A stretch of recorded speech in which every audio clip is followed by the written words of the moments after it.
Seigneur. Donc, comme la parole de Dieu nous recommande en toutes choses, quoi que nous fassions en parole, bien en œuvre, nous le faisons au nom de notre Seigneur Sauveur Jésus-Christ. Donc, prions et remettons toutes choses entre les mains de Dieu. Prions. Éternel notre Dieu, nous te bénissons, nous te rendons grâce, Seigneur Dieu, pour ta grâce, pour le souffle de vie que tu nous donnes, pour ta parole, surtout cette parole de vérité que tu nous donnes dans ces moments difficiles, dans ces moments où, Seigneur Dieu, où l'ennemi séduit la multitude. Nous te disons merci de nous avoir mis à part, de nous avoir mis dans cet enclos afin de nous nourrir. Éternel Dieu, je te remets cet enseignement, je te remets ces exhortations. Seigneur, tu nous recommandes de nous exhorter chaque jour afin qu'aucun de nous ne s'endurcisse de par la séduction du péché. Tu nous exhortes encore, Seigneur Dieu, de veiller dans la grâce, de veiller dans la parole, afin d'être irrépréhensible au dernier jour à ce qui concerne cette parole. Car, Seigneur Dieu, comme tu le déclares ta parole, c'est cette parole qui nous jugera au dernier jour. Donne-nous encore, Seigneur Dieu, d'être fidèles à cette parole, d'obéir, ô Seigneur Dieu, sans murmurer à cette parole jusqu'à ce que tu reviennes. Sois béni, sois glorifié, éternel, pour toutes choses et surtout, c'est dans le nom puissant et merveilleux de notre Seigneur et Sauveur Jésus-Christ que nous t'avons ainsi prié. Amen. Amen, gloire à Dieu. Donc, tournons nos Bibles, frères et sœurs, dans 1 Corinthiens chapitre 3. 1 Corinthiens chapitre 3. Nous allons nous exhorter aujourd'hui. On va parler beaucoup plus du ministère. On va parler beaucoup plus de l'œuvre de Dieu. Donc, l'œuvre de Dieu, on va parler de l'œuvre du chrétien, l'œuvre que chacun de nous a appelé à bâtir en Christ. Donc, ce sont les choses que nous connaissons déjà et on a toujours besoin de se le rappeler encore et encore, afin, comme la Bible dit, afin qu'aucun de nous ne s'enduisisse de par la séduction du péché, parce qu'on n'ignore pas les desseins de Satan et les jours sont mauvais. Dans 1 Corinthiens chapitre 3, euh, à partir du premier verset, ça c'est la lettre de Paul à l'église de Corinthe, et aujourd'hui nous pouvons tirer des grandes instructions par rapport à cette lettre aujourd'hui encore. 1 Corinthiens chapitre 3, à partir du premier verset, pour moi, frère, ce n'est pas comme à des hommes spirituels que j'ai pu vous parler, mais comme à des hommes charnels, comme à des enfants en Christ. C'est juste parce qu'il y avait ces problèmes dans l'église de Corinthe, des rivalités et autres. Et ce sont des choses qui sont, je dirais, c'est monnaie courante dans l'église de Christ. Et pas la vraie église, ou bien, parce qu'en fait, parce que quand on parle de l'église de Christ, il s'agit de ceux-là qui sont sortis de l'Égypte. Donc, je vais utiliser vraiment cette allégorie de ceux qui sont sortis de l'Égypte. Comme au temps de Moïse, ceux qui étaient sortis de l'Égypte, après leur sortie d'Égypte, il y a plusieurs qui sont tombés dans le désert. Vous tous connaissez l'histoire. La plupart des gens qui sont tombés dans le désert et la plupart des gens qui ont décrié Canaan comme un pays où il y avait des géants et que c'était une terre où vraiment il ne fallait pas s'y aventurer parce qu'il y avait des géants, des enfants d'Anak et autres. C'était les gens qui étaient bien sûr sortis d'Égypte. Donc ici, on parle vraiment de l'Église corps de Christ, c'est-à-dire ceux qui ont pris un engagement avec Dieu. Et ça fait partie des mots qui minent l'Église de Christ. Et on va voir un peu en quelque sorte l'œuvre de Dieu, à quoi nous tous nous avons été appelés. Pour moi, frère, ce n'est pas comme à des hommes charnels que j'ai pu vous adresser, mais comme à des hommes spirituels, excusez-moi, que j'ai pu vous parler, mais comme à des hommes charnels, comme à des enfants à Christ. Je vous ai donné du lait parce que l'église de Corinthe avait vraiment... Et vous savez que dans la parole de Dieu, dans l'église de Christ, euh, tout le monde n'a pas le même âge. Spirituellement parlant, tout le monde n'a pas le même âge. Et il y a même certains versets dans Nombre, dans la parole de Dieu, où le Seigneur tient beaucoup plus la rigueur sur ceux qui avaient 20 ans et au-dessus et qui avaient déjà, je ne connais plus vraiment, vraiment le texte, je crois que ça doit être dans Nombre. Mais en fait, il y a l'âge spirituel. En fait, c'est un détail qui nous montre en fait qu'il y a l'âge spirituel dans la parole de Dieu. Donc, c'est pour dire que Dieu, quand il y a quand nous marchons en Christ avec Dieu, Dieu tient compte de notre âge. C'est-à-dire, quand il y a des gens qui font des erreurs, quand il y a des gens qui font des fautes, Dieu ne tient pas la même rigueur pour tout le monde. Ou un peu, Dieu va être moins rigoureux autant pour moi, pour ceux qui viennent de se convertir, pour ceux qui ne connaissent pas encore les rudiments de la parole de Dieu. Et Dieu sera plus rigoureux, par contre, pour ceux justement qui connaissent déjà les fondements du Seigneur, les fondements de la sainte doctrine. Il va être plus rigoureux envers ces gens-là.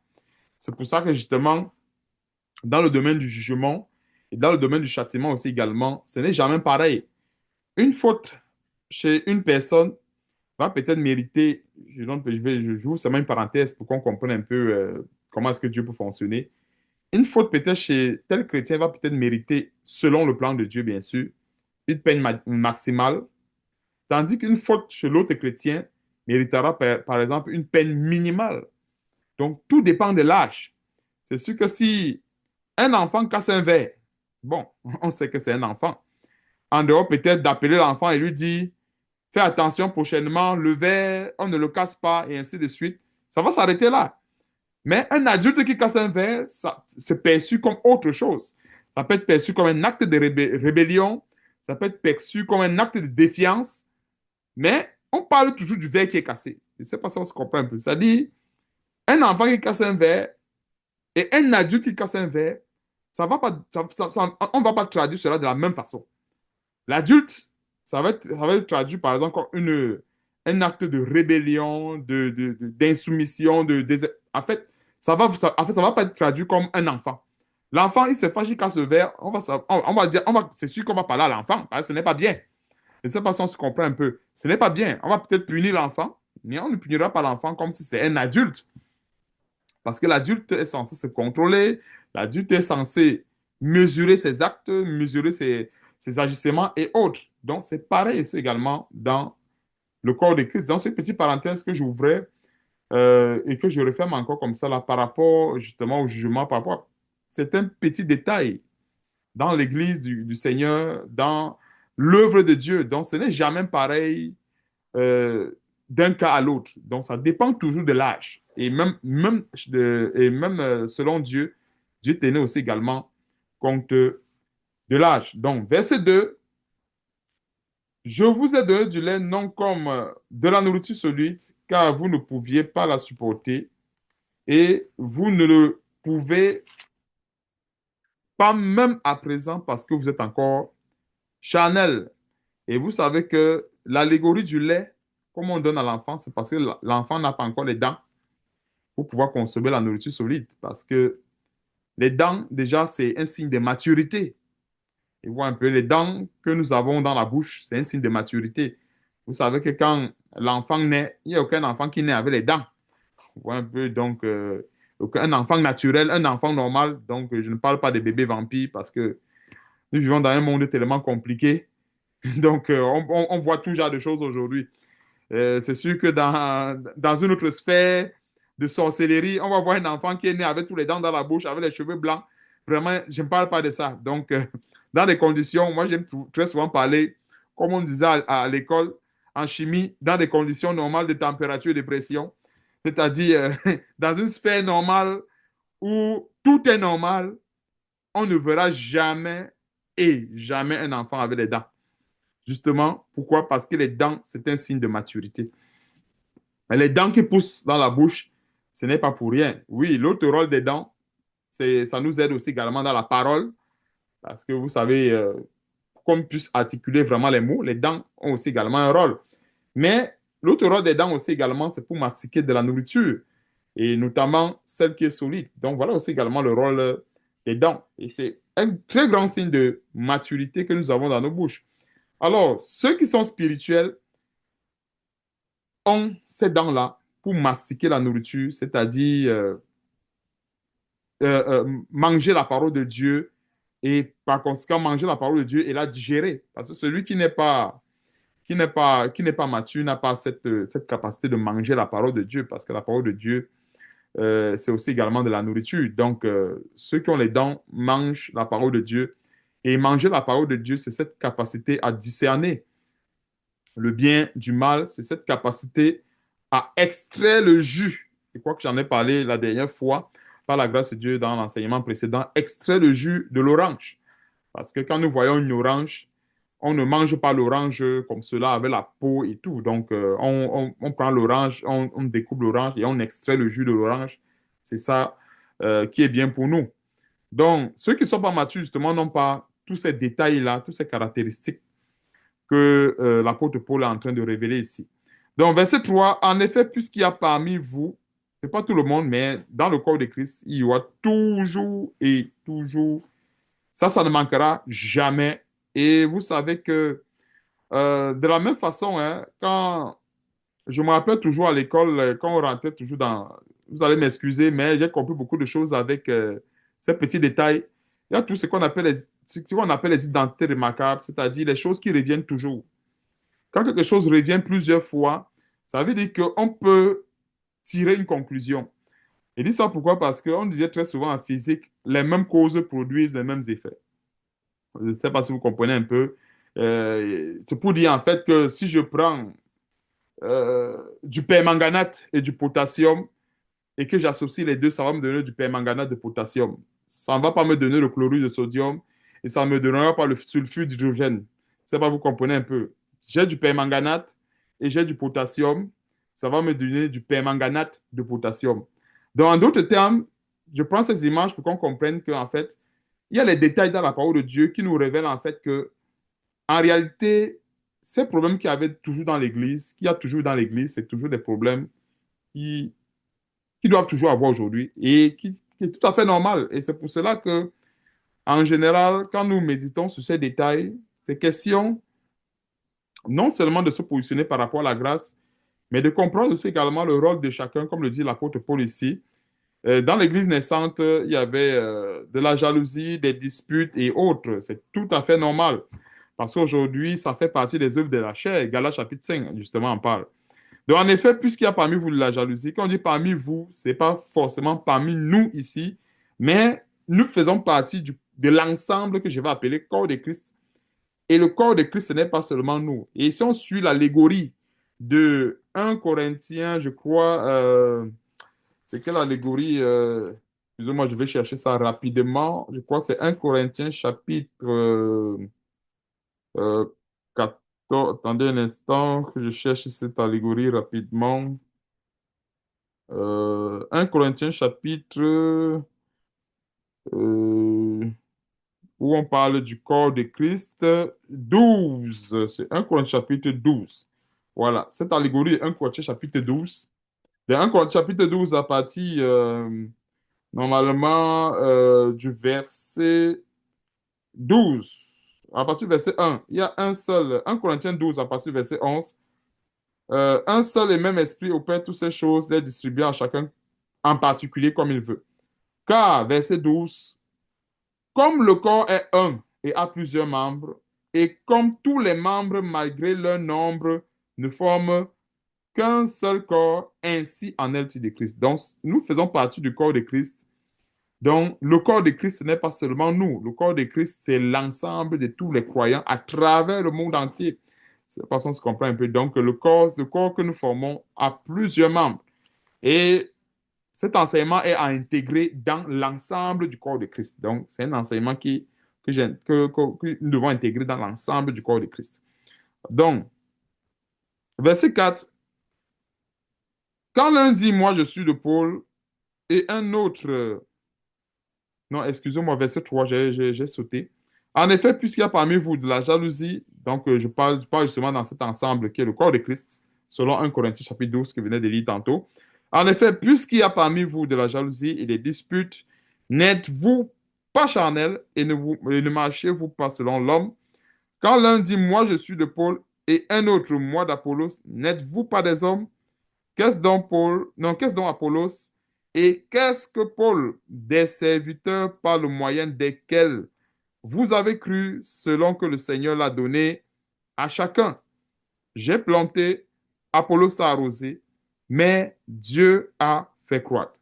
Alors, le verset 6, ça c'est le résumé de l'œuvre de Dieu. Et l'œuvre de Dieu, en fait, comment dirais-je, c'est une forme de partenariat. C'est-à-dire que chacun joue sa partition. Et chacun, pour sa part, remplit l'œuvre de Dieu avec la force que Dieu lui donne. Et chacun de nous, nous avons été appelés avec chacun ses dons, ses habilités et autres. Donc, il y a les autres qui sont plus habiles dans le domaine de la menuiserie. Tu vois, je vais utiliser ces allégories pour qu'on le comprenne. Tandis que d'autres vont être un peu plus habiles dans le domaine de la maçonnerie. Mais le serviteur qui est plus habile dans le domaine de la menuiserie, ça ne veut pas dire que Dieu ne va pas l'utiliser dans la maçonnerie. Et ça, on se comprend un peu parce que l'Esprit de Dieu que nous avons tous reçu est d'abord complet. Ça, c'est déjà ce qu'il faut comprendre. C'est d'abord complet. Mais il peut arriver que pour des raisons X ou Y et des raisons qui dépendent bien sûr de ce que j'avais appelé la souveraineté de Dieu. Parce que Dieu est souverain. On va un peu. Donc, ce ne sont pas les choses qu'on va commencer à, à chercher à sonder. Parce que ça fait partie de ce que je vais appeler l'ensemble de Dieu, c'est-à-dire le domaine de la souveraineté de Dieu. C'est-à-dire que Dieu est souverain. Dieu peut prendre quelqu'un qui est bon à menuiserie, il le conduit sur un terrain de la maçonnerie, par sa grâce, avec la sagesse qu'il lui donne, il s'en sort en maçonnerie. Et pourtant, son terrain même, c'est la menuiserie. Ça, ce sont les choses que Dieu fait. Et c'est justement le Saint-Esprit, l'Esprit de Dieu nous rend capable de toute bonne œuvre. Donc, des fois, un maçon ou un menuisier peut arriver, selon le plan de Dieu, dans un champ où on fait la maçonnerie, il s'en sort. Peut-être pas comme le maçon, mais il va remplir quand même des objectifs que, par exemple, que Dieu va attendre. Et ça, on se comprend un peu. Donc, voilà un peu comment est-ce que l'œuvre de Dieu peut se passer. Mais on ne va pas dire, non, peut-être parce que tel n'est pas un maçon de formation, par exemple, non, il ne peut pas remplir peut-être la tâche de la maçonnerie. Non, parce que normalement, nous, le serviteur de Dieu accomplit tout avec la force que Dieu donne. Ça, c'est tout ce que la parole de Dieu dit. Je crois que ça, c'est dans un Pierre, ça, c'est l'épître de Pierre, que si quelqu'un a un ministère, il le remplit avec la force que Dieu donne. Donc, je crois que ça, c'est dans le livre de Pierre. Il est écrit ce verset pour dire en fait que les tâches que nous remplissons, c'est avec la force que Dieu donne. Et des fois, quand on dit les tâches que nous remplissons, un serviteur ne peut pas être de Dieu, ne peut pas être fort partout. Vous voyez un peu, c'est comme à l'école, hein. Si vous voyez un peu, l'école de Dieu, le service de Dieu, c'est comme ça. Un serviteur de Dieu ne peut pas être fort partout. Un serviteur de Dieu ne peut pas être calé partout. C'est pour cela que dans l'œuvre de Dieu, il y aura toujours des Paul, il y aura toujours des Apollos, il y aura toujours... En fait, il va toujours avoir... c'est ça qu'on appelle la diversité dans les dons des ministères. Et aussi, il y a aussi également la notion de complémentarité. C'est-à-dire que Dieu va permettre que Paul marche avec Apollos, peut-être parce que, je donne un exemple, Paul peut-être il a un peu plus de fermeté qu'Apollos, mais Apollos a aussi également, Apollos a moins de fermeté, mais il a plus de douceur. Mais vu que le ministère, ça prend la fermeté à 100% et la douceur à 100%, alors les deux vont se compléter avec ça. Donc, Apollos va peut-être gagner en fermeté en marchant avec Paul. Et j'ai dit, Apollos va gagner en fermeté en marchant avec Paul. Voilà, c'est ce que je disais tantôt. Et Paul va gagner en douceur en marchant avec Apollos. C'est parce qu'on voit un peu. Donc, c'est ça aussi également qu'on appelle la complémentarité. Et même dans les membres, parce qu'en fait, c'est comme ça qu'on comprend l'allégorie du corps humain. Les yeux ne feront jamais le travail de la main. Et le nez ou les narines ne vont jamais faire le travail de la bouche, et ainsi de suite. C'est-à-dire que même le corps humain, il y a des rôles complémentaires. Mais regardons comment est-ce que le corps humain réagit avec une parfaite synergie. Je prends l'exemple assez simple pour qu'on comprenne comment est-ce que le corps humain réagit avec une parfaite synergie. Euh, Admettons qu'il y a, en fait, il y a peut-être une odeur du brûlé ou la maison est en train de brûler. Qui va envoyer l'information au corps que la maison est en train de brûler? Ce sont les narines. Vous voyez un peu? Ce sont les narines qui vont envoyer l'information. Et immédiatement, quand l'information va monter au cerveau, les pieds vont prendre le relais, les mains, est-ce que vous voyez un peu? Parce que les autres membres du corps, qui ne sont pas bien sûr les narines, ça veut dire que l'information est venue à partir des narines. Les narines, quand ça reçoit l'information, il envoie ça au niveau du cerveau. le cerveau traite l'information et il envoie ça dans les membres compétents pour gérer la situation. Est-ce qu'on comprend ceci, cette allégorie en profondeur? Et c'est comme ça que le corps de Christ fonctionne. C'est-à-dire, les narines reçoivent l'information parce que c'est son domaine de compétence. Quand il y a la fumée ou qu'il y a quelque chose qui brûle, ce n'est pas la main qui va sentir cela. Ce n'est pas lui qui va sentir. Il y a les odeurs que c'est seulement les narines. Je me rappelle quand je travaillais à l'époque dans une raffinerie à l'époque, il y avait souvent les fuites du H2S. Le H2S, c'est le sulfure d'hydrogène. C'est un gaz en fait qui sent un peu comme de l'œuf pourri. Et c'est un gaz, si j'ai encore les notions de ce gaz, les propriétés de ce gaz, je crois qu'il est, c'est, en fait, c'est pas un gaz il n'est pas forcément perceptible. C'est-à-dire qu'il n'y a que les narines. C'est-à-dire en fait, comment ça on disait? En fait, c'est un gaz qui était un peu très sournois. Est-ce que vous voyez un peu? Donc, c'est seulement à forte concentration qu'on commence à sentir ce gaz.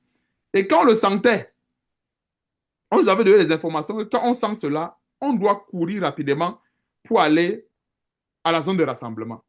Donc, ça veut dire que quand les narines percevaient le H2S ou le sulfure d'hydrogène, quand l'information montait au niveau du cerveau, le cerveau envoyait l'information rapidement au niveau des pieds et des mains qui devaient se déplacer rapidement pour aller au lieu de rassemblement. Est-ce que vous voyez un peu? Ce n'était plus les problèmes des narines. On coupe avec les narines. Est-ce que vous comprenez un peu comment est-ce que ça agit le corps de Christ? Donc, les mains, les pieds qui se dépêchent pour aller dans le lieu de rassemblement, c'est à cause des narines. C'est parce qu'il y avait les narines justement pour envoyer cette information. Et vice-versa. Donc, on regarde, c'est ça qu'il appelle la synergie parfaite entre les membres. C'est-à-dire, il y a les niveaux où c'est la main qui envoie au niveau du nez et ainsi de suite. Peu importe. C'est que Dieu a fait les choses en telle enseigne que il n'y a pas un membre qui peut se passer de l'autre. C'est la conclusion que je voulais tout simplement donner. Il va avoir les odeurs. Dans le domaine de l'odeur, les narines vont se retrouver en premier rang. Ça, c'est l'odeur. Je ne sais pas si tu comprends un peu. Mais quand ça va être un domaine, par exemple, où il faut toucher, où les choses doivent être tangibles, ça ne sera plus la même chose.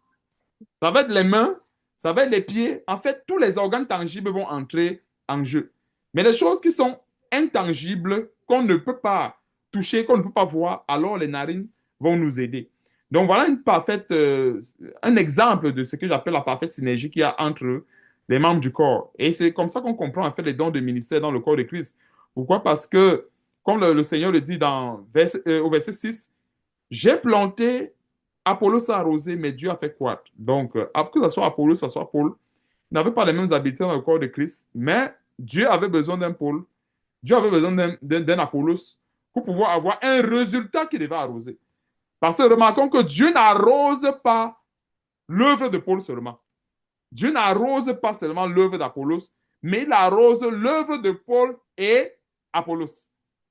C'est une très bonne image dans le corps de Christ pour dire en fait que chaque ministre du Seigneur remplit son devoir selon la force que Dieu lui donne. Mais comme je disais, ce devoir qui est rempli n'est pas exempt d'erreur, n'est pas exempt de faute. C'est faux. Quelqu'un qui pense que parce qu'un ministre remplit une tâche, cette tâche, elle est exempte de faute ou d'erreur, ça veut dire que quelque part, il y a un problème dans sa compréhension. C'est pas exempt d'erreur ni de faute. Mais ça n'empêche pas que c'est ce ministre que Dieu a mis pour remplir cette tâche. Et ça, par on se comprend un peu. Et c'est pour cela que Dieu va peut-être permettre qu'il y ait un Apollos, peut-être pour apporter un complément ou pour apporter une correction, afin que Dieu va arroser l'œuvre, pas seulement de Paul, mais de Paul et Apollos. Donc, verset 7, en sorte que ce n'est pas celui qui plante qui est quelque chose, ni celui qui arrose, mais Dieu qui fait croître. Parce que quand nous regardons le résultat, qu'est-ce que Dieu arrose? Dieu n'arrose pas l'œuvre de Paul seulement. Dieu n'arrose pas l'œuvre d'Apollos seulement, mais il arrose l'œuvre de Paul et Apollos. Maintenant donc, qui est plus grand? Comme la parole de Dieu le dit, c'est Dieu, en fait, qui est plus grand. En telle sorte que verset 8, celui qui plante et celui qui arrose sont égaux, et chacun recevra sa récompense selon son propre travail. Et égaux aussi également, c'est parce que chacun a reçu cette tâche, cette responsabilité. Et comme le Seigneur nous a mis pas mal sur le même pied, euh, comment dirais-je, sur le même pied d'égalité en ce qui concerne les capacités, en ce qui concerne les dons du Saint-Esprit. Mais, comme je le disais encore une fois de plus, à certains endroits, ça va être le menuisier qui va avoir le bâton. Un autre endroit, ça va être le maçon. Comme j'expliquais encore une fois de plus, ça ne veut pas dire que le maçon ne peut pas travailler ou peut-être il n'y a pas un menuisier ou le menuisier vice-versa. Ou un peu, parce qu'en fait, si l'œuvre vient de Dieu, Dieu peut utiliser même une personne qui est pêcheur. Bon, pêcheur, ça dit il pêche le poisson, entre guillemets, parce que je ne veux pas que je veux pas que ça sème la confusion. Dieu peut utiliser même un pêcheur, par exemple, une personne qui pêche le poisson pour faire la chasse. Pourquoi pas? Il suffit seulement que, comme j'ai dit, que Dieu utilise. Et très souvent, ce que Dieu fait, c'est que dans tout ce que nous faisons, il y a ce qu'on appelle un trait d'union. Dans tout ce que nous faisons, il y a ce qu'on appelle un trait d'union. Et qu'est-ce que je vais appeler le trait d'union? Vous savez, j'ai très souvent remarqué ça chez les recruteurs, ou un peu très souvent des personnes qui recrutent des employés et autres. Et en général, les recruteurs, les gens qui recrutent des employés et autres, vous allez voir que, et j'ai beaucoup remarqué ça à l'époque, quand il y avait la pénurie de main-d'œuvre. C'est-à-dire que, vous savez, au Canada, à l'époque, avec la COVID, la plupart des gens étaient barricadés et tout le monde était forcément malade parce qu'il y avait les prestations et autres.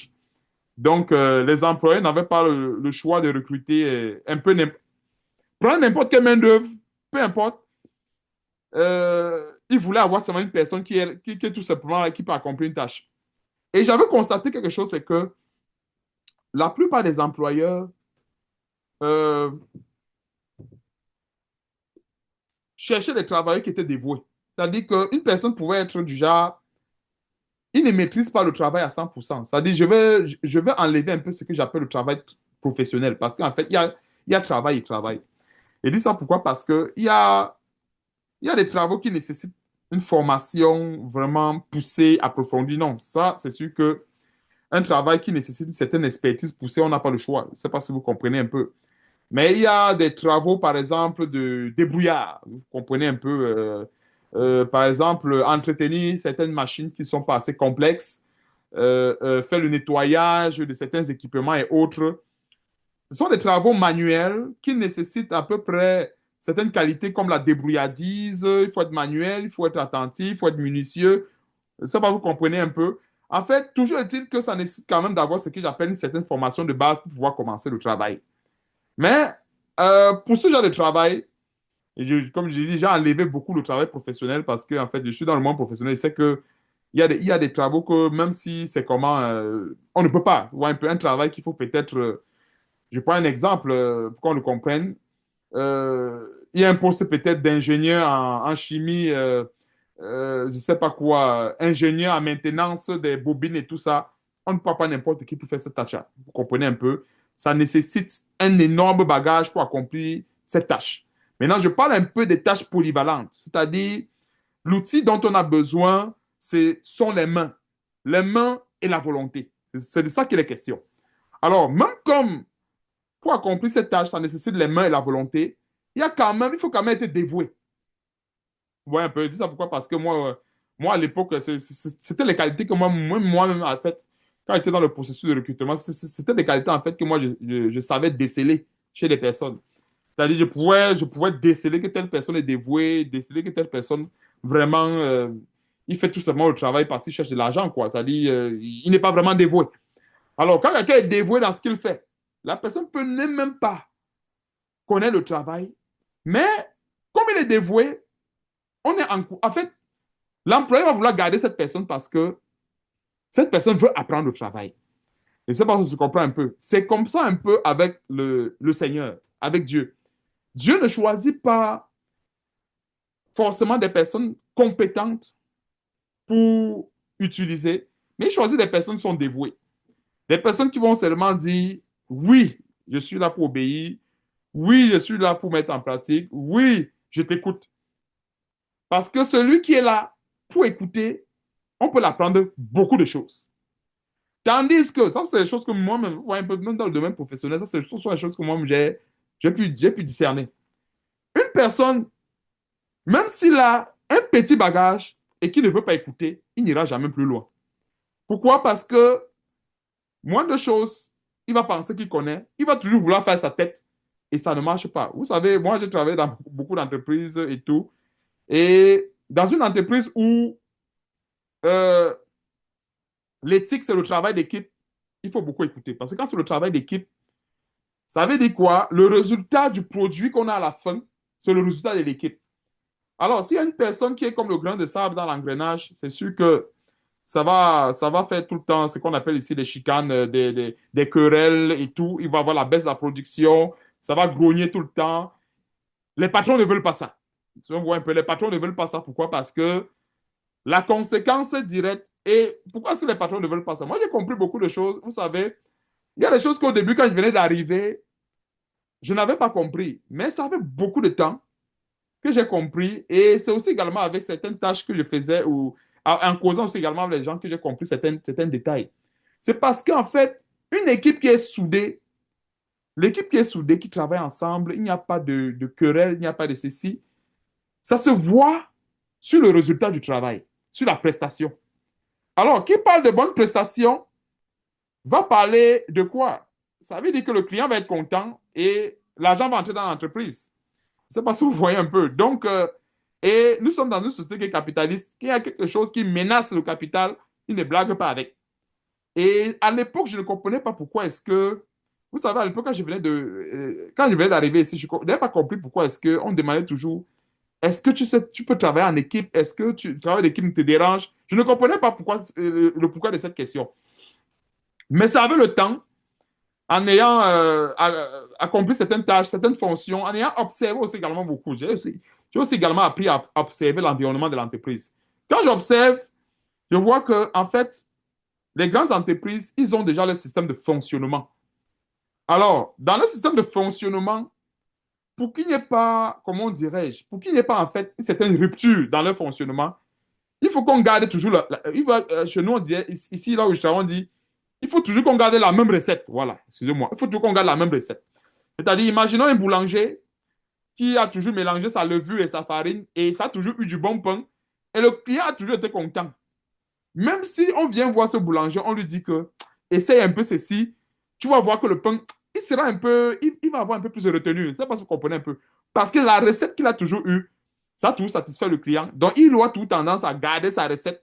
Pourquoi? Parce que cette recette a une relation directe avec sa marge bénéficiaire, son profit, etc. Et qu'est-ce que j'entends par recette ici? Dans ce que j'entends par recette, il y a ce qu'on appelle les qualités, les qualités du travail, ce que je venais de dire tantôt. C'est-à-dire, les recruteurs vont favoriser des personnes qui sont attentives, des personnes qui sont dévouées, qui sont prêtes à se donner. Vous voyez un peu? Ils vont favoriser ces gens-là, même s'ils n'ont pas assez de compétences. Mais maintenant, dans celui qui a même la compétence et qui ne veut rien savoir des autres, qui peut être un cancer dans l'équipe, on ne va pas l'admettre. Pourquoi? Parce que si ça ne marche pas dans l'équipe, le résultat final sera influencé. Alors, si le résultat final est influencé, ben, la marge bénéficiaire, quel investisseur veut perdre? Vous comprenez un peu. Donc, regardons comment est-ce que le système capitaliste fonctionne. J'ai ouvert cette parenthèse pour revenir un peu dans le fonctionnement dans le corps de Christ.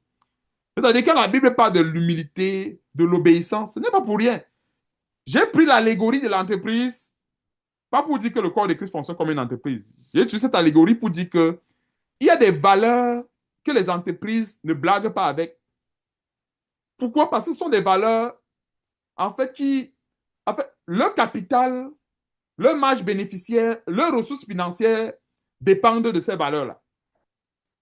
Maintenant, donc, quand on revient dans le corps de Christ, c'est aussi également pareil, parce que quand on regarde l'exemple de notre Seigneur et Sauveur Jésus-Christ, quand nous voyons le Seigneur Jésus-Christ, l'un des éléments qui le caractérise, c'est l'humilité, comme le dit Philippiens chapitre 2.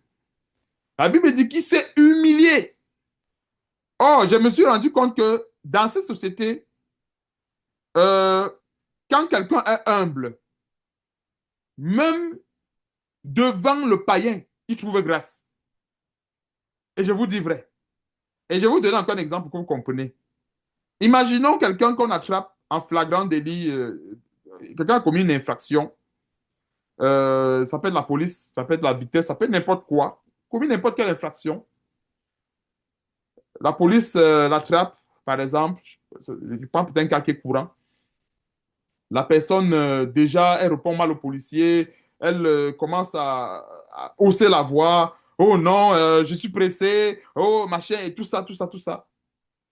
Mais le policier qui l'attrape, c'est parce qu'il y a eu une infraction. Si vous voyez un peu. Donc, le policier est dans son droit de, de lui donner une contravention. Et vous voyez, en général, que ce soit en matière de justice dans ce monde, il y a très souvent, c'est beaucoup plus dans le domaine de l'immigration qu'on trouve ça. C'est-à-dire, les juges en immigration et tout, ils ont ce pouvoir discrétionnaire. C'est-à-dire, quelqu'un peut étudier ton dossier et il trouve que tu n'as pas fourni suffisamment de preuves pour bénéficier de l'asile. Et il n'y a personne qui va révoquer sa décision. Par exemple, ça vous comprenez un peu. Personne ne va révoquer sa décision. Pourquoi? Parce que il a reçu ce pouvoir, il a ce pouvoir discrétionnaire. Et les policiers aussi, quelque part, ils ont aussi également un peu ce pouvoir discrétionnaire. C'est pour ça que ils peuvent infliger à un contrevenant ce qu'on appelle une amende minimale. Ils peuvent aussi également infliger à un contrevenant une amende maximale. Tout dépend du comportement du contrevenant. Celui qui a été attrapé en flagrant délit peut-être de vitesse et peu importe, s'il se comporte bien, il y a même des policiers qui peuvent te donner un avertissement verbal, si vous voyez un peu. Tandis que d'autres qui se comportent mal vont avoir la peine maximale. Ils vont avoir des contraventions sur contraventions.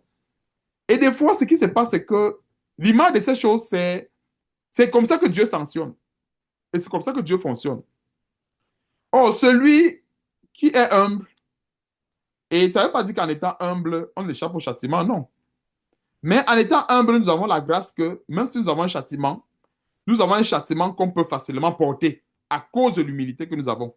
Mais celui qui est orgueilleux, et je me souviens de cette parole, en fait, je me suis rendu compte qu'en fait, que Dieu, et ça c'est un exemple que moi j'ai vécu, et je crois que vous avez aussi également vécu cet exemple, vous allez constater que dans ce monde, Dieu punit en général les orgueilleux avec les charges qu'ils ne peuvent pas porter.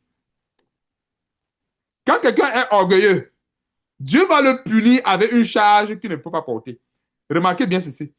Alors quand quelqu'un est humble, vous allez voir, il y a des personnes, ils sont toujours là avec une charge, mais elle ne faiblit pas, elle ne fait que porter la charge. À un moment donné, on va demander que la personne ne se fatigue pas. Non. C'est le Seigneur qui donne la force à cette personne pour pouvoir porter cette charge. La charge est là. Et à un moment donné, même, elle ne la sent plus. Pourquoi? Parce que en étant, en étant lié au Seigneur, en obéissant à la parole de Dieu, à un moment donné, il y a des charges qu'on ne sent même plus. Ouais, c'est un peu comme la douleur. C'est-à-dire une personne qui est habituée à porter la Bible. Et c'est maintenant que je comprends cette parole du Seigneur, cette prophétie du Seigneur qui dit homme de douleur habitué à la souffrance. Quand je lisais cette prophétie d'Ésaïe 53, quand on lit cette prophétie charnellement, on peut penser que la vie du Seigneur était tellement misérable. Alors qu'il y a une grande révélation dans cette prophétie d'Isaïe 53. Quand la Bible dit que homme de douleur habitué à la souffrance, on peut penser que cette souffrance, c'était une souffrance écrasante. Alors que la souffrance du Seigneur, c'était une souffrance pour glorifier Dieu. Et quand il parle de souffrance, en fait, c'est que il y a toujours ce que je vais appeler jargon sur le plan de la chair, avec la référence qui est la chair, et un jargon spirituel avec référence l'Esprit de Dieu. Alors, sur le plan de la chair, on va voir que c'est une souffrance.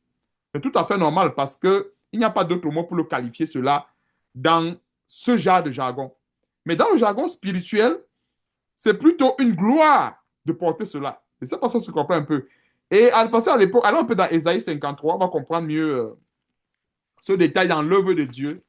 Nous sommes en train de creuser en profondeur en ce qui concerne les détails sur cette œuvre de Dieu et pourquoi est-ce que Dieu a appelé chacun avec une tâche en particulier. C'est quoi? C'est Ésaïe 53. Ça parle de Jésus-Christ.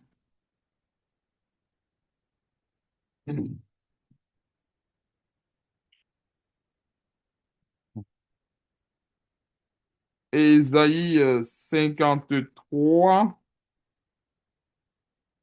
à partir du premier verset, qui a cru à ce qui nous était annoncé, qui a reconnu le bras de l'Éternel, il s'est élevé devant lui comme une faible plante. Voici les détails qui caractérisent le Seigneur. L'humilité, la faiblesse, ce n'est pas pour rien.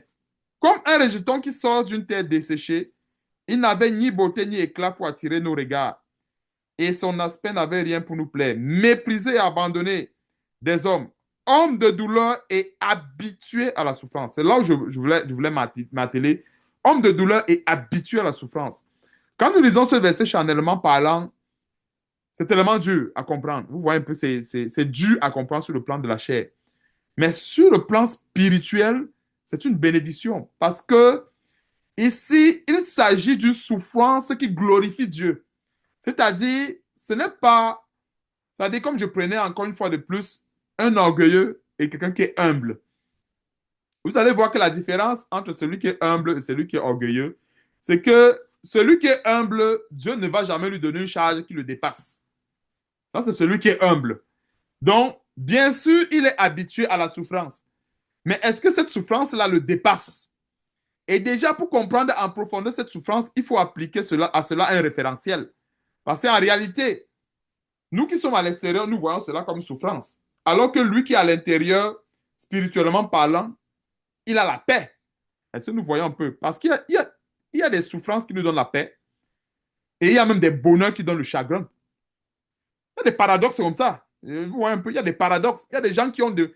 Je prends un exemple. Peut-être je peux parler du bonheur qui donne le chagrin. Ça crée un peu la confusion dans l'esprit de plusieurs. Et quand je parle de la souffrance qui donne la paix, ça peut aussi également créer la confusion. Et je vais donner des exemples palpables. On va mieux comprendre cela. C'est quoi la souffrance qui donne la paix? Imagine une personne qui a été rejetée pour le nom du Seigneur, qui a été abandonnée pour le nom du Seigneur. Ça, c'est une souffrance dans la chair. Mais quelque part, le Seigneur console cette personne-là avec sa paix. Et la paix du Seigneur n'a pas de prix. Donc, c'est vrai, elle souffre dans sa chair, mais elle a quand même une consolation spirituelle qui lui permet de porter ce fardeau, ce fardeau qu'il traverse. Maintenant, une personne donc, quand je parlais du bonheur avec le chagrin, imaginons une personne qui a acquis des richesses avec le sang. Il a vendu ses enfants, il a vendu son âme, il a vendu son corps, il a vendu toute sa famille pour être ce qu'il est. Je vous assure, même s'il a n'importe quelle richesse, je dis même s'il a n'importe quelle richesse, cette richesse-là, il voit le chagrin dessus. Il va avoir la grosse villa, il est dans sa villa, mais il n'arrive pas à savourer la richesse qu'il a. Parce que quelque part, les remords, il est toujours en train de revoir sa femme qu'il a tuée, sa mère qu'il a tuée, son enfant qu'il a tué. Mais est-ce qu'il a le bonheur? Les gens vont dire, les gens vont même l'envier. En général, les hommes insensés vont l'envier. Cet homme est riche. Si je pouvais être comme lui, si je pouvais avoir ce qu'il a. Alors que dans sa chair, il ne dort pas. Il a les serviteurs, il a les servantes, il a tout ce qu'il veut, mais il ne dort pas la nuit. Parce qu'il est toujours en train de revoir le souvenir de son enfant qu'il a livré à Satan, le souvenir de sa femme qui vient de livrer, le souvenir de tel membre de l'église qui vient de livrer. Ça le hante toutes les nuits. Tandis que l'autre qui est dans la souffrance, spirituellement parlant, il a la paix. Il y a des gens qui portent des fardeaux, mais ils sont en paix. C'est ça, en fait, le habitué à la souffrance du Seigneur. Ce n'est pas une souffrance écrasante, c'est une souffrance qui donne la paix.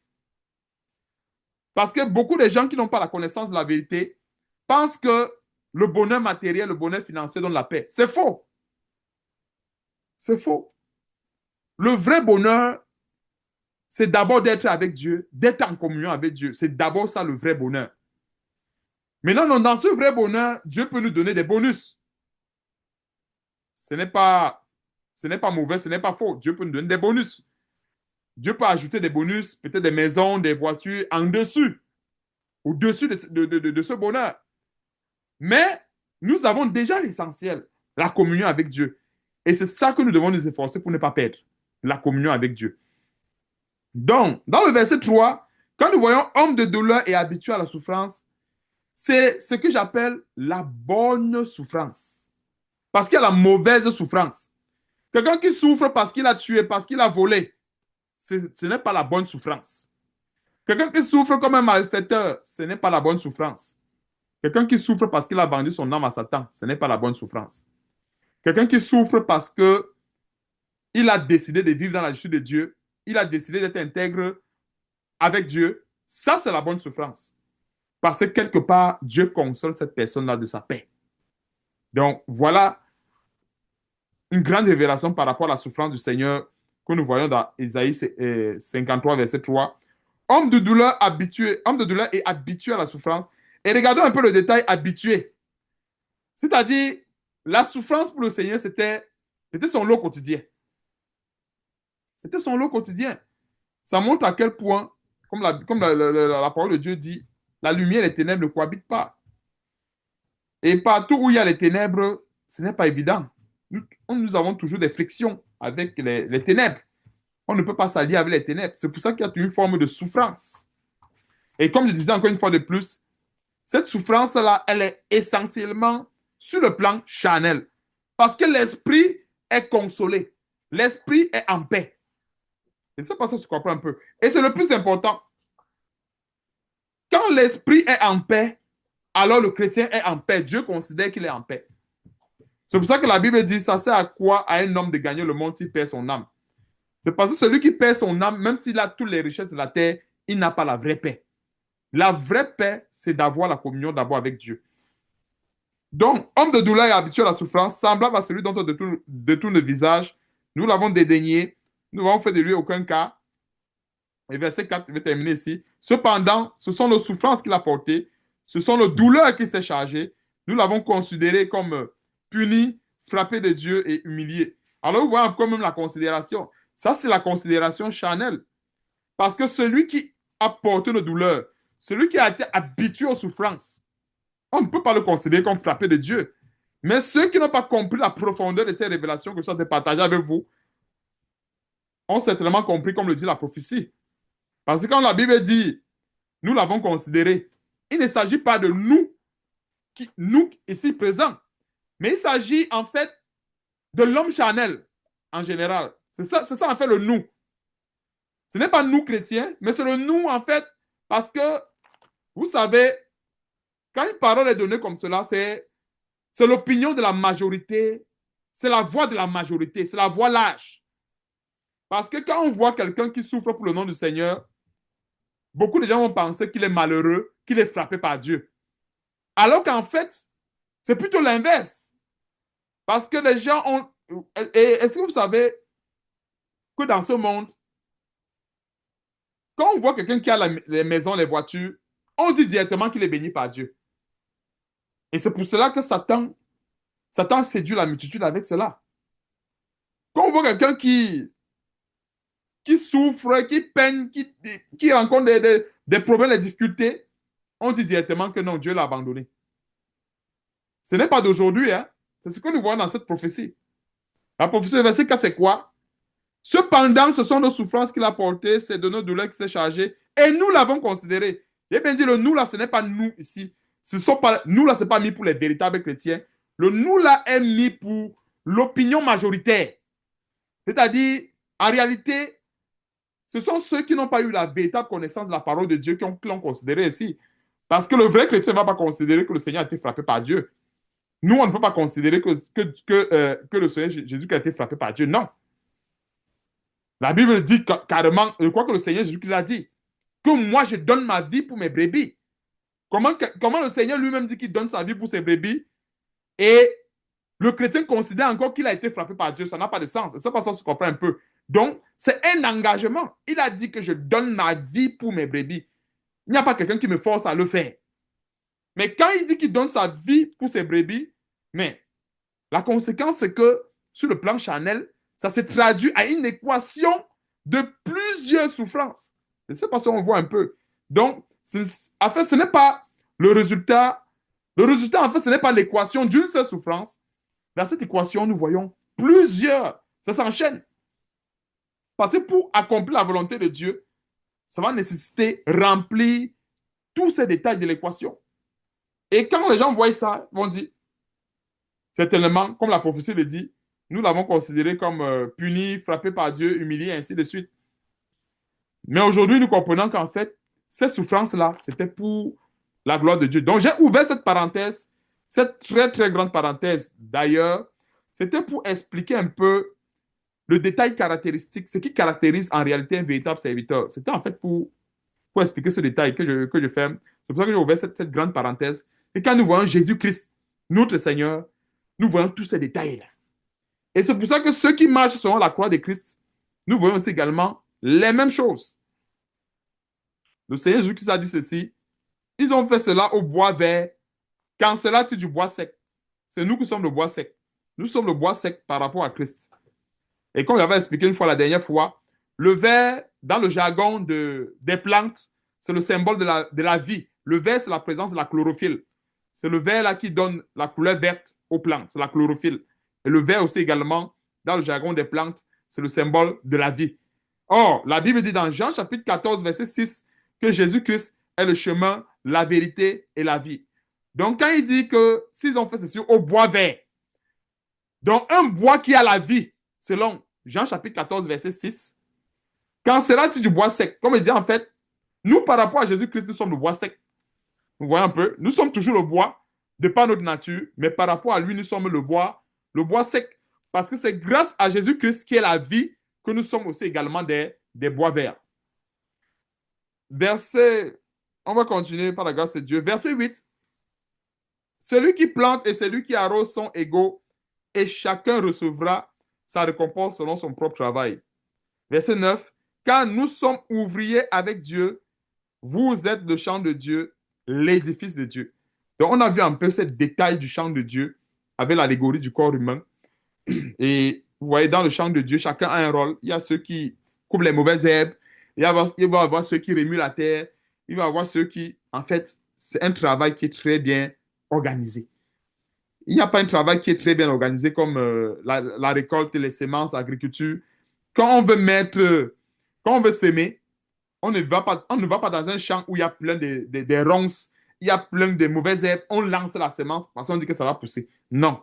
On va dans ce champ, comme le dit Jérémie chapitre 1, verset 10, on va abattre toutes les mauvaises herbes, on va arracher toutes les mauvaises herbes, on va remuer la terre et on va mettre la semence en terre plus tard qui va pousser. Donc, ce sont les principes du royaume de Dieu, bien du royaume des cieux que nous appliquons encore aujourd'hui. Verset 10.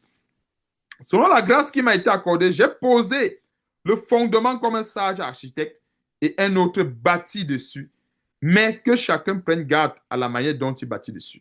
Donc Dieu a utilisé les apôtres comme les fondateurs de l'évangile. Alors, dans fondateur, il y a fondation.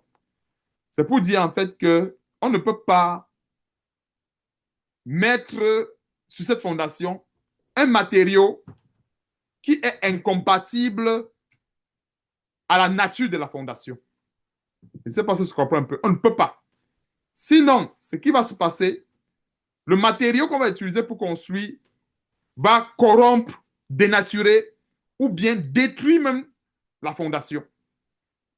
Donc, quand on veut construire, on va d'abord chercher des matériaux ou bien des instruments, peu importe, mais on doit vérifier d'abord la compatibilité des matériaux avec la fondation. C'est très important. Parce qu'on veut construire, on ne va pas tout simplement dire, OK, je vais élever un mur à tel endroit, je vais faire telle chose, sans vérifier ce que j'appelle la compatibilité. Parce que si tel matériel que je mets dans ma fondation est incompatible avec le matériau que j'ai utilisé pour faire la fondation, ce que ça va faire, c'est que je serai plutôt en train de détruire l'œuvre de Dieu au lieu de construire l'œuvre de Dieu. Alors, pour respecter ce principe d'addition ou de continuité dans l'œuvre de Dieu, je dois donc examiner la qualité des matériaux. Donc, c'est ça en fait que le Seigneur dit ici, car personne ne peut poser un autre fondement que celui qui a été posé, à savoir Jésus-Christ. Or, si quelqu'un bâtit sur ce fondement avec de l'or, de l'argent, des pierres précieuses, du bois euh, du foin, du chaud, l'œuvre de chacun sera manifestée. Car le jour la fera connaître. Parce que quand le Seigneur Jésus-Christ reviendra, il va dépouiller tout cela au grand jour. Car le jour la fera connaître, parce qu'elle se révélera dans le feu. Ici, le feu, c'est le symbole du jugement. Et le feu ici également, c'est un symbole référentiel. Et je me rappelle, euh, quand on fait comment ça, je peux vous expliquer un peu le feu. En fait, admettons, on veut fabriquer un matériau qui va avoir telle propriété de résilience, de dureté et autres. On va étudier la qualité du matériau et on peut dire, OK, si ce matériau qu'on va utiliser, ça peut être le fer. Si ce matériau, par exemple, résiste à une température, par exemple, de 600 degrés Celsius, ça veut dire qu'il pourra supporter telle charge. Je ne dis pas que c'est ça en réalité.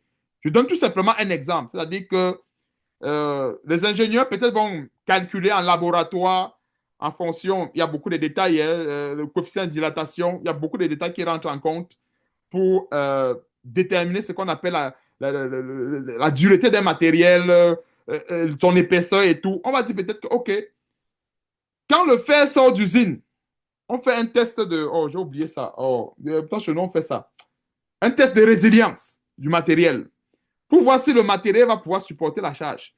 Parce que je donne un exemple, euh, pour la construction d'un immeuble peut-être R plus 14, les ingénieurs ont dit, OK, on aura besoin d'un fer de diamètre 25 mm de telle qualité, c'est-à-dire, ça peut être en fer de tel alliage, parce que même quand on parle du fer, il y a les alliages, vous voyez un peu, c'est pas n'importe quel, on va peut-être dire, OK, un fer qui a été allié avec le nickel, je ne dis pas que c'est forcément ça, mais je donne tout simplement des exemples pour qu'on comprenne un peu le feu.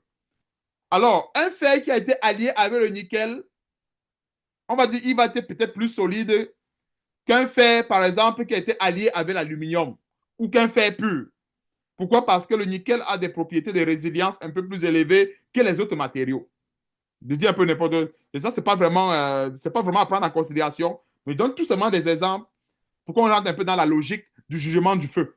Pour qu'on comprenne cette logique. Alors, l'ingénieur va dire, OK, comment savoir que je suis en présence d'un bon matériel que je peux utiliser pour construire ma maison? Alors, je vais prendre les trois matériaux. C'est du fer. Il y a un fer qui est alliage pur, un autre fer qui est alliage avec l'aluminium, un autre fer qui est alliage avec le nickel. C'est que sur connaissant les propriétés du nickel, de résilience, par exemple, le nickel sera plus résistant. Ça veut dire que si je soumets le fer qui est allié avec le nickel à une température de 600 degrés, il ne va pas fondre. Tandis que le fer peut-être qui est d'un alliage pur, il va commencer à fondre, il va commencer à rougir, il va commencer à se désagréger, ou il va commencer à perdre ses propriétés physiques. Maintenant, je prends le fer qui est allié avec l'aluminium, il va aussi également avoir le même effet. Donc, quand moi je prends le premier fer, je le soumets au feu. Quand je vois qu'il commence à se désagréger, je le mets de côté. Je dis que non, il n'est pas le matériau, ce n'est pas le matériau que je veux pour construire ma maison. Je prends le second fer, allié avec l'aluminium. Je mets au feu. Il commence à se désagréger. Je le mets de côté. Il dit que ce n'est pas le matériau que je veux pour construire ma maison. Je prends le troisième fer qui a été allié avec le nickel. Quand je le mets au feu, je vois qu'il résiste au feu. Alors je le mets de côté. Ça veut dire que je construis ma maison. Voilà une grande image allégorique de l'œuvre de Dieu. Et c'est exactement comme ça. Quand nous voyons l'œuvre de Dieu, ce que les hommes voient, ce sont ces trois matériaux que je venais de présenter. C'est pour ça qu'il ne suffit pas seulement de dire, OK, je construis, je prends, je prends. Parce que quand on dit que l'œuvre de chacun va passer au feu, c'est comme je venais de donner, c'est exactement cette image que je venais de donner avec les matériaux. Le Seigneur connaît le matériel qu'il veut. Et le feu, là, en fait, a les propriétés du royaume de Dieu. Est-ce que nous voyons un peu? Ça ne va pas être un feu qui a les propriétés de la terre, non. Ce feu a les propriétés du royaume de Dieu. Donc, toute œuvre qui a été calquée par rapport à ce royaume, ça va résister. C'est tout simplement ça. Parce qu'en fait, L'œuvre de Dieu, quand il est calqué selon les principes du royaume, c'est clair qu'il va résister à ce feu. Alors, une œuvre qui a été calquée par rapport au principe de la terre, nous tous, on sait que ça va brûler, mais ça va terriblement brûler. Tout simplement pourquoi? Parce que les principes du royaume des cieux ou du royaume de Dieu sont des principes qui sont plus élevés, tandis que les principes de la terre sont plus bas. Et encore un autre exemple, là je vais terminer par cet exemple. Et c'est comme ça en fait que je travaille. Je me suis fait beaucoup violence parce qu'en fait, je suis quelqu'un qui aimait beaucoup la vitesse et tout. Et pour me discipliner, j'ai dû me mettre un peu des barrières. Je ne sais pas comment je dois vous expliquer. Vous, crois que vous comprenez un peu ça. Vous savez que la plupart des gens qui ne craignent pas Dieu, ils mettent dans leur conscience, en fait, la barrière qui est la plus élevée, c'est la police. Donc, ça dit quand il conduit, il fait n'importe quoi, c'est par rapport à la police. Et je me suis rendu compte que quand un chrétien, quand nous travaillons avec la barrière, qui est cette conscience renouvelée par la parole de Dieu, on n'aura de problème avec personne. Parce que le standard, la rigueur que Dieu nous donne, ou bien la rigueur que nous avons selon la parole de Dieu, je vous assure, cette rigueur dépasse de loin, mais exagérément de loin la rigueur de ce monde. Ça dépasse de très loin. Donc, en d'autres termes, si on se soumet à la parole de Dieu, en réalité, on n'aura aucun problème avec quoi que ce soit ici-bas. Il dit bien aucun problème. Et quand il dit aucun problème, il s'agit ici des problèmes, quand il dit problème, de manière à menacer notre réputation en Christ. Hein, c'est pour ça que je tiens à préciser. Il ne dit pas qu'on ne sera pas calomnié, non. Il dit de manière à menacer, c'est-à-dire qu'on dise que voilà un chrétien, que voilà, il est en train de faire la prison peut-être parce qu'il a volé tel ceci, oh, il a fait ceci. Non. Ça veut dire quelque part, il y a un problème dans sa marche, dans... Vous voyez un peu. Donc, il y a pas mal tous ces détails-là. Parce que les principes du royaume des cieux, les principes du royaume de Dieu sont des principes qui sont vraiment très élevés. C'est vrai que on peut accuser injustement un chrétien, mais quelque part, on voit la justice de Dieu triompher. Vous voyez un peu. Quelque part, Dieu ne peut pas laisser son peuple dans la confusion. Et la parole de Dieu, quelque part, c'est comme, je me rappelais à l'électricité, quand je faisais l'électricité à l'école, il y a ce qu'on appelait les témoins lumineux. Et c'est quoi un témoin lumineux? C'est comme un testeur. Donc, quand je dis qu'il y a le courant qui passe quelque part, j'ai mon testeur, je sais qu'il passe. Donc, je ne veux pas seulement dire que j'ai le courant qui passe et je m'hazarde à aller toucher avec le doigt pour voir si ça passe. J'ai le testeur. À la rigueur, quand je veux pousser les études plus approfondies, je m'avais mesuré ce qu'on appelle la différence de potentiel, ou bien je m'avais avec un ampéromètre pour mesurer l'ampérage, quand je veux pousser un peu plus loin. Mais sinon, j'ai des éléments tangibles qui me montrent que le courant passe. C'est pareil aussi également avec la parole de Dieu.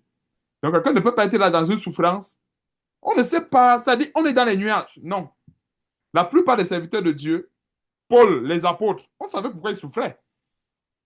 La preuve en est que dans la suite, Dieu ouvre les portes de la prison, Dieu ouvre ceci. On voit bien, c'est ça qu'il appelle le témoin lumineux. Il y a un témoin. On sait que non, là, vraiment, ils étaient en prison, et ainsi de suite. Mais quelqu'un qui a accusé injustement, il dit, pas que machin, il dit qu'il a accusé injustement. Et après, on sort des preuves irréfutables de son délit. Il dit qu'il a accusé injustement. Il y a un problème. Quelqu'un peut être accusé injustement, oui, mais plus tard, après enquête, on constate que non. Vraiment, il n'y a pas de preuve et on le disculpe. Parce que vous voyez un peu. Mais pas que quelqu'un est accusé injustement, mais on réussit quand même à collecter les preuves irréfutables de ces accusations. Et en même temps, même pour le confronter, en disant que, OK, tu as fait des fausses allégations selon lesquelles, non, tu n'étais pas à tel endroit et tout le reste. Donc, en fait, quand on est avec Dieu, que ce soit dans le principe des tribulations, souffrances, il y a toujours une trace pour témoigner l'œuvre que nous faisons. Il y a toujours une trace, il y a toujours un témoin lumineux qui va toujours nous allumer sur le fait que non, ici, ça c'est la volonté de Dieu que telle chose se passe comme ça, ou ça c'est la volonté de Dieu que telle chose se passe ainsi.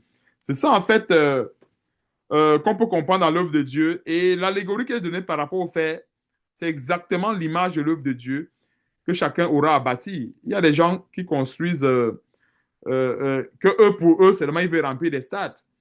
Ils disent que non, même si ça avait le fait avec l'alliage d'aluminium, pour moi, je veux seulement que quand Dieu arrive, il voit que la maison est tôlée, carrelée. Non. Un autre va dire, je veux prendre du temps qu'il faut pour avoir l'alliage qu'il faut. C'est encore mieux que le Seigneur arrive, il voit que la personne a bâti seulement un niveau, même s'il n'a pas eu le temps de mettre la toiture, même s'il n'a pas eu le temps de faire la charpente, mais que le un niveau qu'il a bâti là, qu'il a bâti là, quand on le met au feu, ça résiste. Il y a beaucoup qui vont se retrouver, ils ont bâti R plus 50. Avant même que ça arrive au feu, R plus 50 est en train de s'écrouler. Vous voyez un peu. Donc, on va terminer ici, verset 14. Si l'œuvre par quelqu'un sur le fondement subsiste, il recevra une récompense. Si l'œuvre de quelqu'un est consumée, il perdra sa récompense. Pour lui sera sauvé comme au travers, au travers du feu. Donc ici, là, moi, je vais m'arrêter ici. Mais comme je dis, quand nous travaillons avec Dieu, nous voulons bâtir quelque chose de solide et quelque chose vraiment qui va subsister. On voit un peu qui va subsister jusqu'à la fin, quelque chose qui ne sera pas détruit, parce qu'en fait, nous sommes ouvriers dans la maison de Dieu et chacun bâtit selon la force que Dieu lui donne, selon la connaissance, selon l'intelligence, bref, selon tous les outils que Dieu met en sa possession. Et Dieu connaît les outils, il connaît en fait ce qu'il a mis en notre possession. Donc c'est pour dire que il n'y a personne qui va pouvoir bâtir l'œuvre de Dieu comme telle. C'est clair. Peut-être on peut dire que, OK, bon, je veux construire ma maison comme telle. Et pourtant, lui, là, qui est en train de construire sa maison comme cela, il est même dans la désobéissance. C'est clair. Parce que quand nous construisons une maison, nous devons construire ça selon le plan de Dieu. Ça peut paraître que non, on est encore en train de monter les murs. Admettons une personne, moi je me rappelle jamais quand je travaille, surtout quand je fais mes travaux personnels à la maison, quand ça ne va pas, des fois c'est pénible, mais je n'ai pas peur de recommencer. Surtout quand je veux que ça soit vraiment fait comme il faut. Je n'ai pas peur de recommencer. Je recommence. Souvent c'est pénible, mais quand il faut que ça soit bien fait, ça doit être bien fait. Surtout quand ce sont des choses qui sont sensibles. Ou un peu, ça doit être bien fait. Même si, c'est pour ça que j'aime très bien, je crois qu'il y a un adage du monde, je ne connais pas l'adage qui dit que tout travail qui doit être fait doit être bien fait. Je ne connais pas l'adage qui, mais je crois que je dois avoir lu ça quelque part. Que tout travail qui doit être, tout travail qui doit être fait doit être bien fait. Vous voyez un peu ce que ça veut dire. Ça dit que, admettons, quelqu'un qui doit balayer le sol, c'est pas parce qu'il faut c'est pas parce que c'est balayer le sol là qu'il doit mal faire. Ouais, un peu, ça a beaucoup de sens, hein. Ça dit que c'est cet adage. C'est un adage humain, mais c'est un adage c'est plein de vertus. Ça dit que euh, euh, ça confirme la parole de Dieu. Vous voyez un peu. Et donc, c'est quelque chose qui confirme la parole de Dieu. C'est pour ça que je parle de ça. Parce que notre Dieu aussi également, c'est un Dieu de perfection. Dieu voudrait bien qu'on fasse les choses bien. C'est-à-dire que, admettons quelqu'un qui doit balayer le sol, il ne doit pas seulement dire que non, comme c'est seulement balayer le sol, je vais faire ça n'importe comment parce que quand je vais être dans mon bureau, je vais bien travailler. Non. L'élévation de Dieu là peut venir à partir du ménage. Et ce que je vous dis là, c'est quelque chose que moi j'ai vécu. J'ai vécu. Et plus tard, j'avais compris cela. C'est plus tard que j'avais compris. Et quand je n'avais pas compris cela, j'avais beaucoup traîné les pieds. Parce qu'à l'époque, je me disais toujours que non, c'est quand je vais avoir tel poste que je vais pouvoir bien faire. Non. Des fois, il y a les postes qu'on nous donne, c'est pour nous tester. On te donne le poste, un poste vraiment minable. Agent d'entretien, on te donne un poste, on te donne un poste vraiment, tu es dans un endroit, il fait chaud vraiment, un poste où tout le monde fuit. On te donne ça, c'est pour te tester. Et maintenant, donc, quand tu braves le test, finalement, un jour, quand il y a un autre poste qui s'ouvre, tu es surpris, bien, la personne est surprise quand on dit que non, toi là, va accomplir tel poste parce que on a testé ton endurance, on a testé ta persévérance. Donc, ce sont des principes du royaume et c'est pour ça que nous devons également faire le travail du Seigneur avec beaucoup d'abnégation. C'est très souvent les termes militaires. Hein. Donc, ce sont les militaires qui travaillent beaucoup avec beaucoup d'abnégation parce que ce sont des gens qui se sacrifient pour leur pays, qui se sacrifient pour leur patrie. Et alors qu'en fait, c'est un terme que normalement, on devrait s'habituer à cela. Hein. C'est-à-dire que le chrétien, en principe, devait travailler, il devait travailler à son salut avec crainte d'établement et ne pas avoir peur de payer le sacrifice qu'il faut payer. Parce que les soldats, là, des fois, il y a des soldats là qui meurent même pour rien. Parce que quand on parle de mourir même pour la nation, la nation, là, c'est quoi même? Un morceau de tissu. Moi, c'est comme ça que je vois ces nations, parce qu'en fait, toutes ces nations-là, parce que quand vous voyez très souvent ces gens-là qui combattent, ils ont des drapeaux, ils ont des morceaux de tissu. C'est représenté avec ça. Tout simplement un morceau de tissu, spirituellement parlant. Ils meurent pour ça. Tandis que nous, nous avons quelque chose de grand, quelque chose vraiment de qui n'a pas une valeur qu'on peut estimer, que le royaume de Dieu. Vraiment que Dieu soit loué, c'est ici que je m'arrête pour cette exhortation pour nous et cela pour but et objectif de nous encourager dans l'œuvre de Dieu, de nous de persévérer, de tenir ferme, surtout dans ces moments difficiles, de persévérer jusqu'à la fin. Comme on a vu ici, là, l'œuvre de chacun sera éprouvée. Voyons un peu. Donc, quand nous faisons une œuvre, quand nous faisons quelque chose, c'est toujours par rapport à Dieu. Et les principes des alliages, ce n'est pas pour rien. C'est pour dire que Dieu, en fait, tient compte de la qualité de l'œuvre. Donc, quand nous construisons la maison, on ne doit pas seulement dire qu'il faut finir la construction. Non, et il faut intégrer les paramètres que Dieu cherche. Et en fonction de ces paramètres, c'est ça en fait qui va déterminer. C'est-à-dire on va s'organiser en fonction de cela. Si ça va nous prendre 10 ans, des fois c'est même encore bien de prendre du temps, de construire bien la maison de Dieu. Comme je dis encore une fois de plus, même si ce n'est pas beau aux yeux des hommes, ça va être certainement beau aux yeux de Dieu. Voyez un peu. Donc, voilà tout ce que le Seigneur m'a mis à cœur de partager avec vous aujourd'hui. Vraiment que toute la gloire revienne à Dieu et à notre Seigneur et Sauveur Jésus-Christ. S'il te plaît, Wilfried, donne-moi un mot de prière et peut-être par la grâce de Dieu, on se verra la semaine prochaine si Dieu le veut.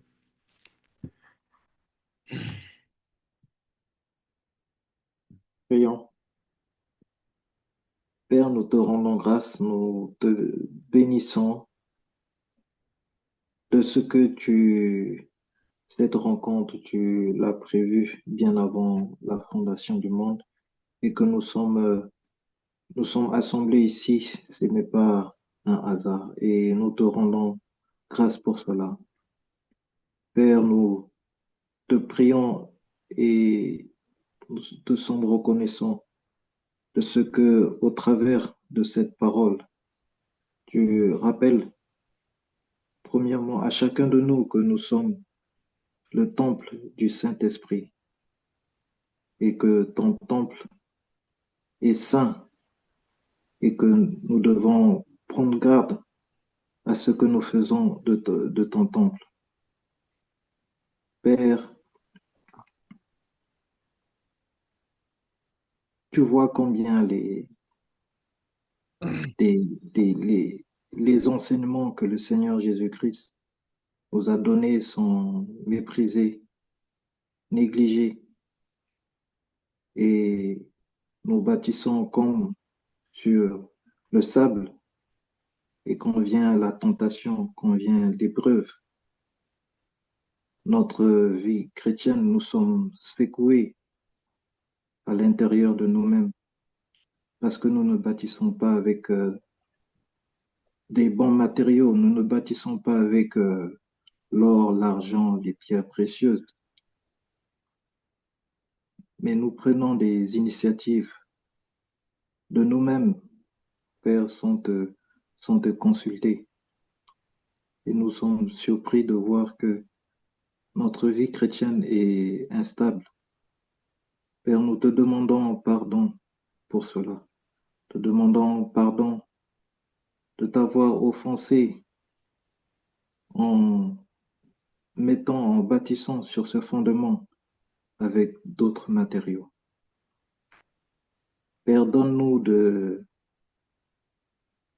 d'être fondés solidement sur ce fondement et que nous puissions, par ta grâce, poser les briques sur ce fondement qui sont les commandements, tout ce que Jésus nous enseignait, tous les commandements qu'il nous a donnés et que ses apôtres nous ont enseignés, que nous puissions les observer, Père, afin que nous soyons, que l'Église soit cet édifice solide.